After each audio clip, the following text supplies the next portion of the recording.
What is up, guys? It's the Sound Alchemist, and today I'm back to talk to you about everybody's favorite game and way of life for some people, and that is Warhammer 40k. So recently, I've been diving into the lore for 40k, but not specifically 40k, if that makes sense. I've been looking into the I guess spin-off game. I don't know what else to call it. Blackstone Fortress.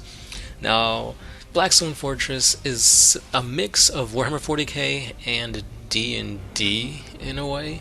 You basically pick your rogue trader characters and you go into this mysterious Blackstone Fortress and you uncover the secrets behind this ancient, impenetrable flying fortress.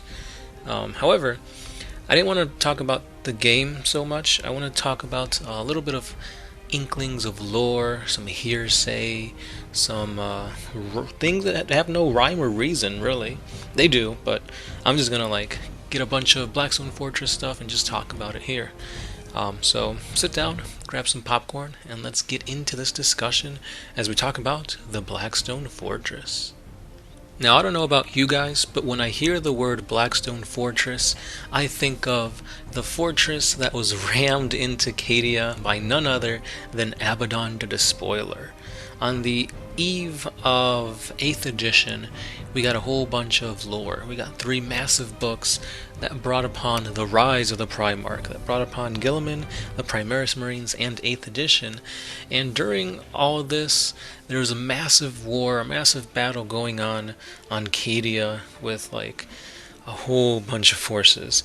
The Sisters of Battle were there. You had the Cadians.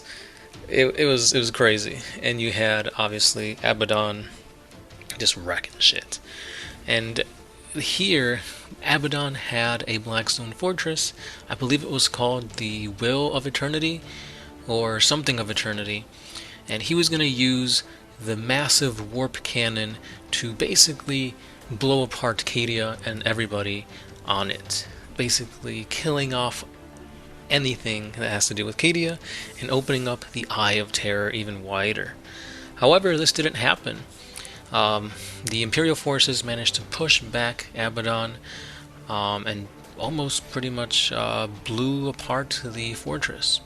Well, I wouldn't say blew apart, but they put it out of commission.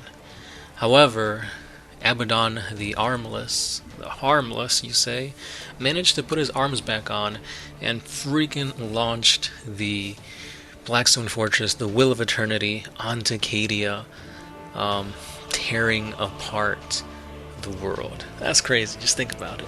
Because the thing about Blackstone Fortresses is that they're made of a material called Noctilith, I believe. And this Blackstone is very powerful. So Noctilith is essentially what the pylons that were on Cadia were created from. They're this stone that repels warp energy. So they kind of used it as a way to suture shut, or at least keep the Eye of Terror from gaining any more ground. It was almost like a wall or a fence to push back the warp. And legend has it that Vol, the Eldari god of Smith, used it, and the Void Dragon also used it to keep chaos in the warp at bay. Is that 100% confirmed? Is it not? Who knows? Because a lot of that lore is very wishy-washy. A lot of it is just a retelling or an interpretation of what the Eldar believe. Does it have anything to do with the old ones? Yes and no. It's up there. It's up there. However, these pylons, the Noctilith, is also a material that many Imperial scholars and xenologists and whatnot believe is what causes the pariah gene, aka nulls and blanks. Now, this is really important because obviously blanks and nulls they're like a anti-psyker being. They repel psychic powers. They make, even if you don't have psychic powers, just by being near these blanks, you feel uneasy. Like you shouldn't be there. You start to get cold sweats, and you feel like, there's somebody always staring at you. So this is really interesting because what are the origins of the Blackstone? Many people believe that it's the Necrons that have to do with it.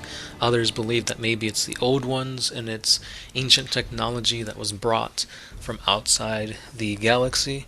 It's still up in the air as to what is and what isn't legit. So another thing too that is really cool about Blackstone is that not only does it repel the warp and psychic and all that stuff, but it absorbs it and it's able to release it in a massive amount of force, which is what the warp cannon that Abaddon was trying to use on Kedia. This is really, really powerful. So to get your hands on such a fortress is insurmountable. I believe Abaddon gifted one to Luft Huron, the Bad Ab War dude, the traitor for the... What is he? He's a Crimson...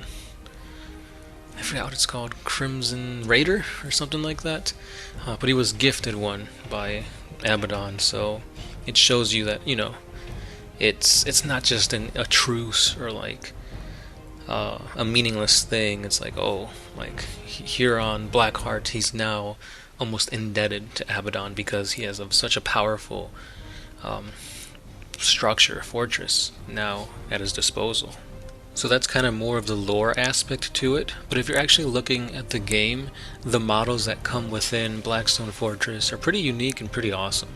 First of all, you have the Ghouls, which are used by like the Drukhari as like almost bestial like tracking creatures, and they look really badass, very like goblin slash vampiric in nature. These guys look really cool. Not just that, but you get some pretty awesome chaos figures too. You've got some like cultists, beastmen, which is very rare to see, because for the most part beastmen are just mutant humanoids in the Imperium that were like cast out because of how they look.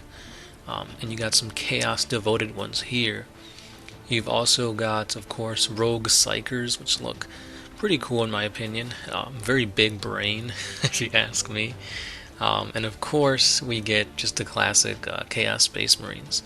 Now, these were the first Chaos Space Marines, I believe, that were a little bit bigger than the previous counterparts.